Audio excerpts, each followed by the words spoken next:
Halo, salam sejahtera bagi kita semua.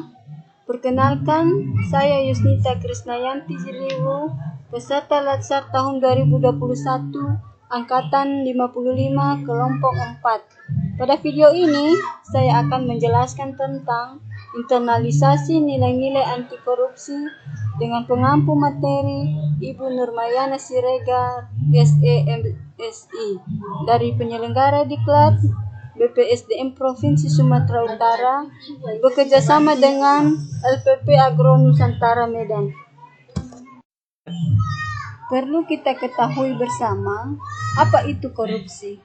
Pada Kamus Hukum tahun 2002, korupsi artinya suka menerima uang sogok, menyelewengkan uang atau barang milik perusahaan atau negara, menerima uang dengan menggunakan jabatan untuk kepentingan pribadi.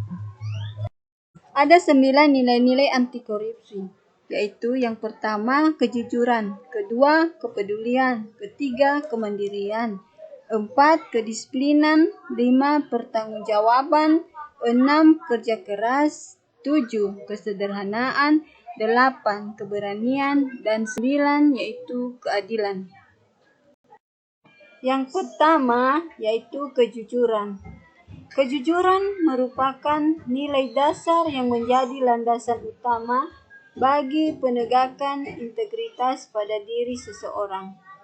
Tanpa adanya kejujuran, maka mustahil bagi seseorang bisa menjadi pribadi yang memiliki integritas, dan mustahil juga untuk menerapkan prinsip-prinsip anti korupsi yang lain.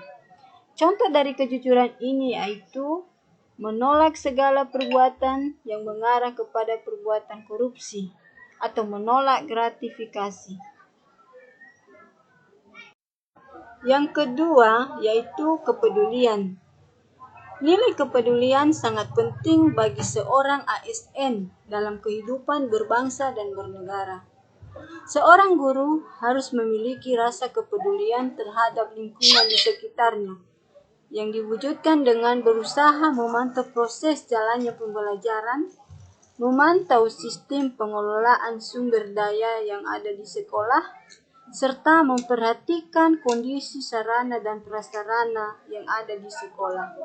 Contoh dari kepedulian ini yaitu peduli lingkungan sekolah dengan menanam pohon. Yang ketiga yaitu kemandirian. Kemandirian adalah proses mendewasakan diri, yaitu dengan tidak bergantung kepada orang lain untuk mengerjakan tugas dan tanggung jawab. Dengan karakter kemandirian tersebut, seorang guru dituntut untuk mengerjakan semua tanggung jawab dengan usaha sendiri dan bukan orang lain. Contoh dari kemandirian ini yaitu mempersiapkan materi pembelajaran dan perangkat pembelajaran. Kemudian yang keempat, kedisiplinan. Disiplin adalah ketaatan atau kepatuhan kepada peraturan yang telah ditetapkan.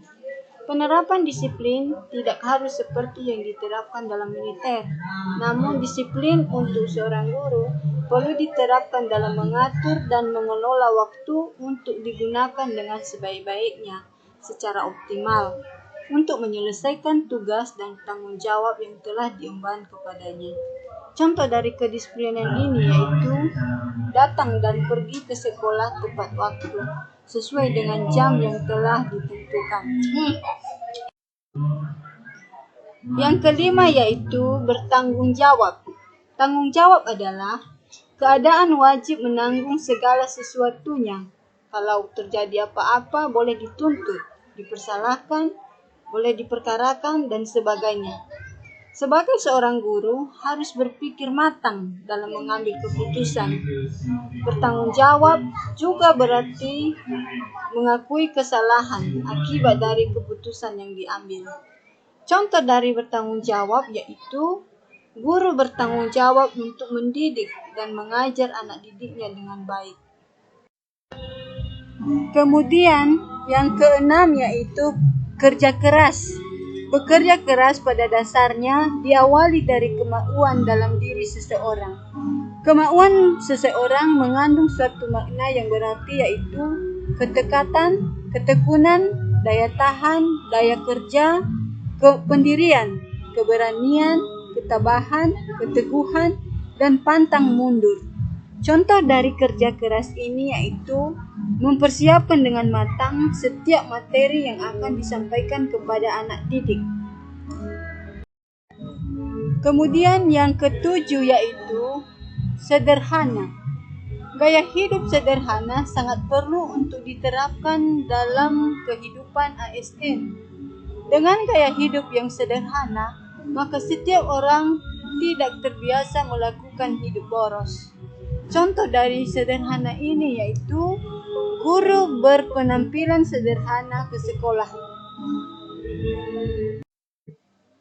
Kemudian yang kedelapan yaitu keberanian. Keberanian merupakan suatu tindakan yang melawan rasa takut pada diri sendiri dengan tujuan untuk menumbuhkan rasa percaya diri. Contoh dari keberanian ini yaitu menyampaikan aspirasi sesuai dengan kebenaran dan dapat dipertanggungjawabkan. Dan yang terakhir yaitu keadilan. Berdasarkan arti katanya, adil adalah sama berat, tidak berat sebelah, dan tidak memihak. Penerapan sikap adil membuat seseorang bijaksana dalam mengambil suatu keputusan. Contoh dari nilai keadilan ini yaitu tidak membeda-bedakan peserta didik dalam pembelajaran. Demikianlah internalisasi nilai-nilai anti korupsi yang bisa saya sampaikan. Dan akhir kata, saya ucapkan terima kasih.